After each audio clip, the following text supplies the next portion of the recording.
The context makes his words all the more urgent. The United States, China, and Russia lead the way in defense spending, but middle-income and smaller nations are also increasing their military outlays. In regions struggling with poverty and underdevelopment, the purchase of advanced jets and missile systems may bring prestige, but it leaves schools underfunded and hospitals under-equipped. Arms manufacturers enjoy booming profits, while the World Food Programme and UNICEF scramble to fill budget gaps.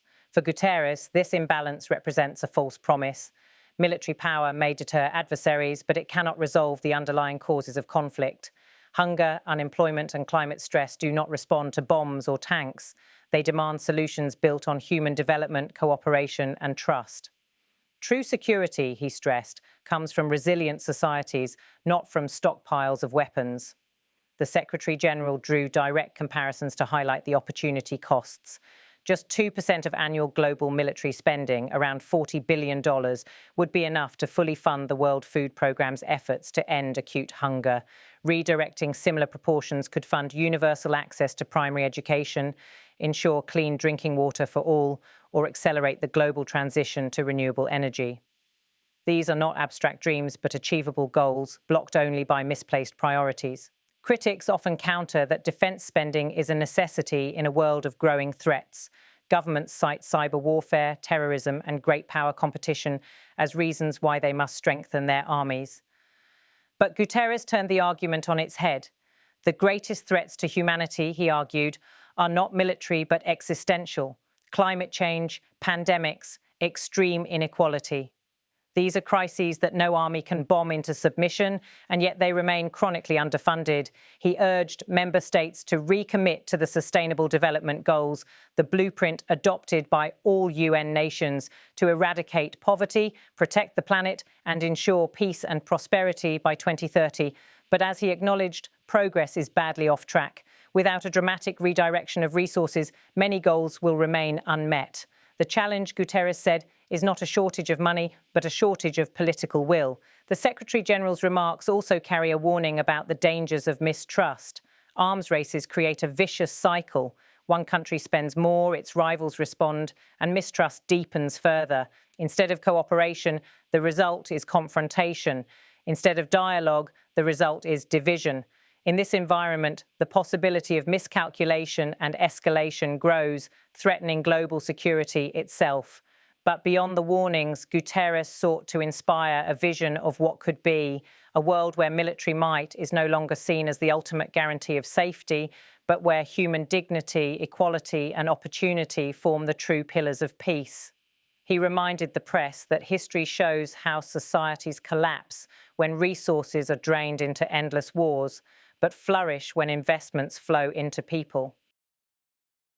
The halls of the United Nations in New York once again echoed with urgency. As journalists filled the press briefing room, Secretary-General Antonio Guterres delivered a message that cuts to the very core of today's global order. Humanity is pouring more money into war than into peace, and the imbalance is pushing the world onto a dangerous path. He did not mince words. Guterres declared that the world is spending far more on waging war than on building peace.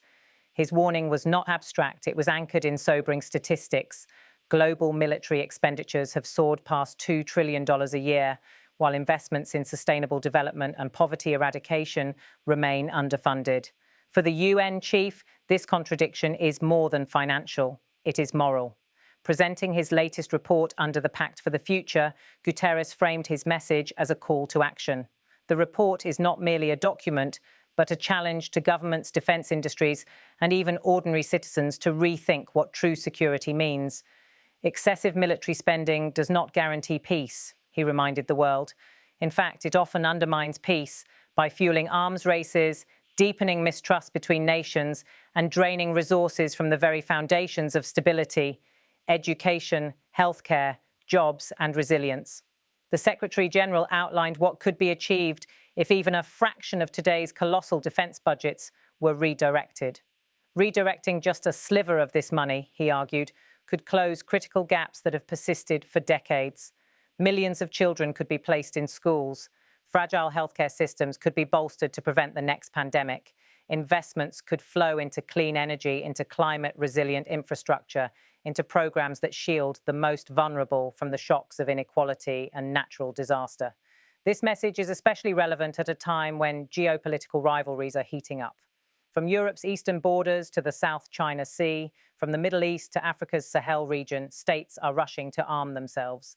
Leaders justify rising defense budgets by pointing to real or perceived threats. Yet the paradox is undeniable. Insecurity has not declined, it has deepened. Civil wars persist, terrorism adapts, humanitarian crises grow more acute. The world, Guterres argued, is buying weapons faster than it is building peace, and the cost is being borne not just in dollars, but in lives. He concluded with an appeal that was both urgent and hopeful. It is not too late to change course. Redirecting even a fraction of global defense budgets could transform the future, lifting millions out of poverty, securing sustainable energy, and protecting vulnerable communities. What is required is a global rethinking of priorities, a collective choice to redefine security, not as domination, but as development, not as rivalry, but as resilience. As Antonio Guterres left the briefing, the message lingered. Excessive military spending may offer an illusion of safety, but real peace, lasting peace, comes only when nations invest in their people, their environment, and their shared future. His words were not just a critique, but a challenge to leaders, to policymakers, to the world. Rethink your priorities before it is too late.